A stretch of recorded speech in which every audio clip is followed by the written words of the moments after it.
Good day, everyone. I'm Carl Dasiren Aure from BSc 1-6. I'm here in front of you to talk and discuss about the radicalism and identity fusion theory. The scope of this discussion are the radicalism, identity fusion theory, some quotation about the topic that are assigned to me, and the references.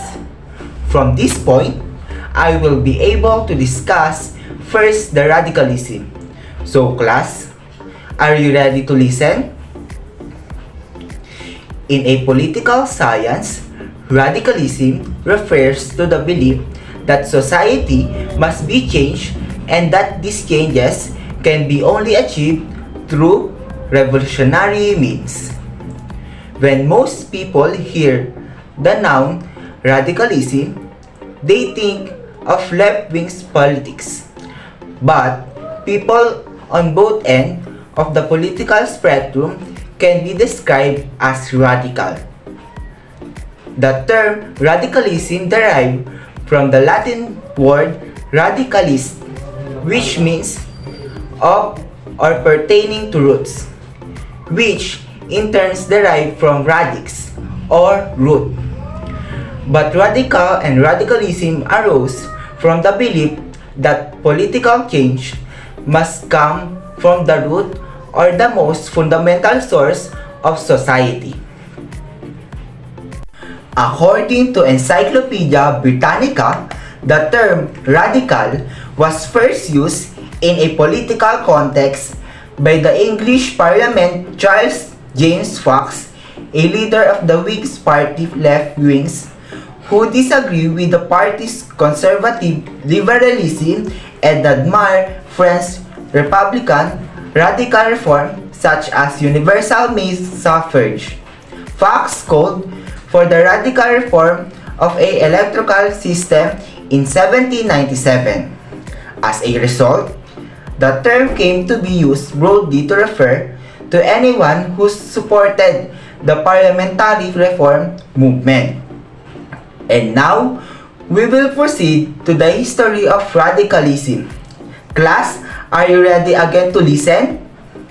Okay, immediately, following the Civil War from 1861 to 1865, the term radical became popular in United States when it was applied to the powerful fraction of a ruling Republican Party fighting to rebuild the defeated Confederacy.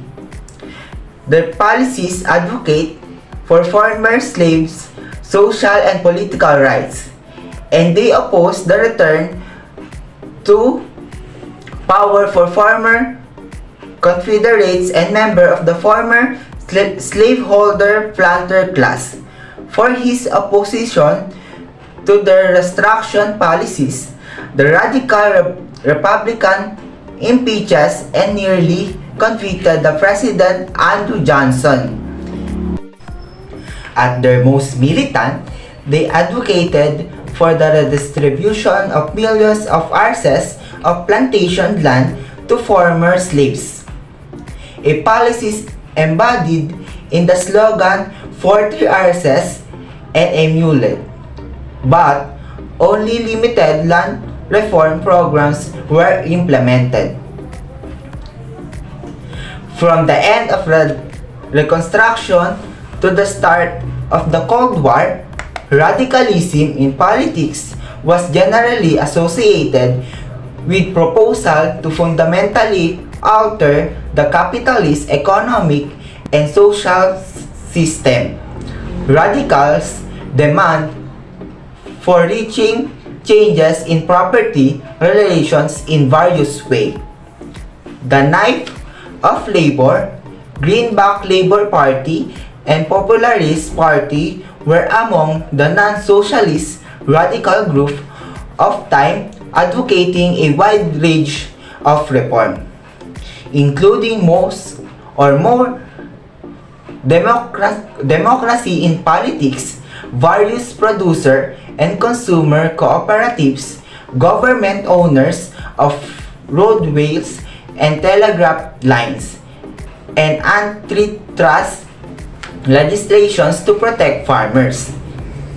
Skills for workers and small businesses threatened by the economic insecurity and political corruption that accompanied the rise of fascism. On the other hand, the Marxism socialist traditions in America was founded by refuge from 1848 European Revolution. The Socialist Party of America was founded in 1901 by a coalition of socialist organizations and factions. The Socialist Party and other radical groups were widely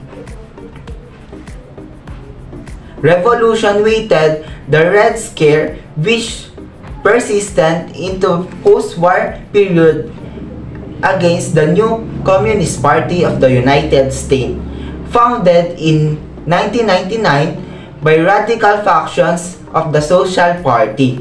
Communists aimed to advise the working classes movement and paves the way of socialism, eventually Trump. They achieved great success during the Great Depression by leading struggles to organize unions, combat racism and anti-Semitism, and advocate for social reforms after 1935. Communist activists collaborated with liberals to establish the Congress of Industrial Organization, Industrial Union or CIO. Communists also joined forces by liberals and other radicals to combat segregation, racism, isolationism at home. The 1930s alliance of radicals and liberals elicited a strong reaction from conservative elements and businesses elites. Class, I hope that all information that gave to you is clear. Okay class, now we will proceed to the second topic, which is all about the identity fusion theory. Are you ready class? Class, what have you noticed about the three figures?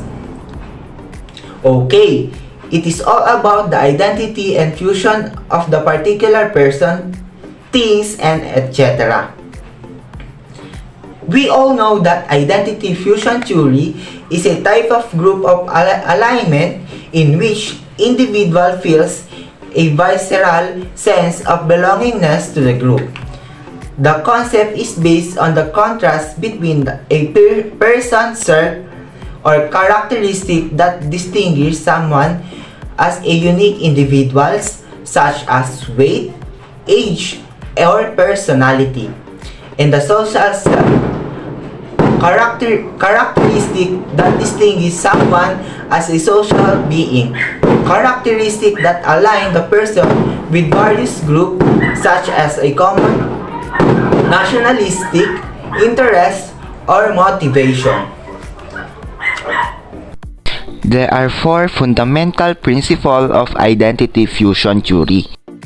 The first principle is the principle of the personal agent self.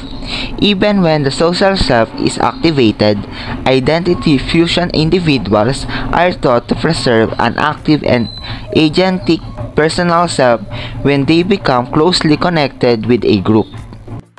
The second one is the principle of identity synergy. Because the personal and social selves can both be activated separately, it's possible that they work together to encourage pro-group action. The next principle is the principle of relational ties. The fusion approach assumes that deeply fused individuals are concerned not only with the collective links to the group, but also with their real or image interaction with other group members. The last principle of identity fusion theory is the principle of irreversibility. The fusion strategy implies that fusion should remain relatively stable over time after it was being produced. This consistently is maintained in a variety of settings. Before we end this discussion, I have some quotation that we need to seek in our minds. The first quotation is that radicalism is but the expressions of logic. The second quotation is radicalism and extremism, while they are endangered, they exist in every society on some levels. I hope that all of you gain knowledge about our discussion. Thank you for your time, and once again, I'm Ka, Justin, and Aure.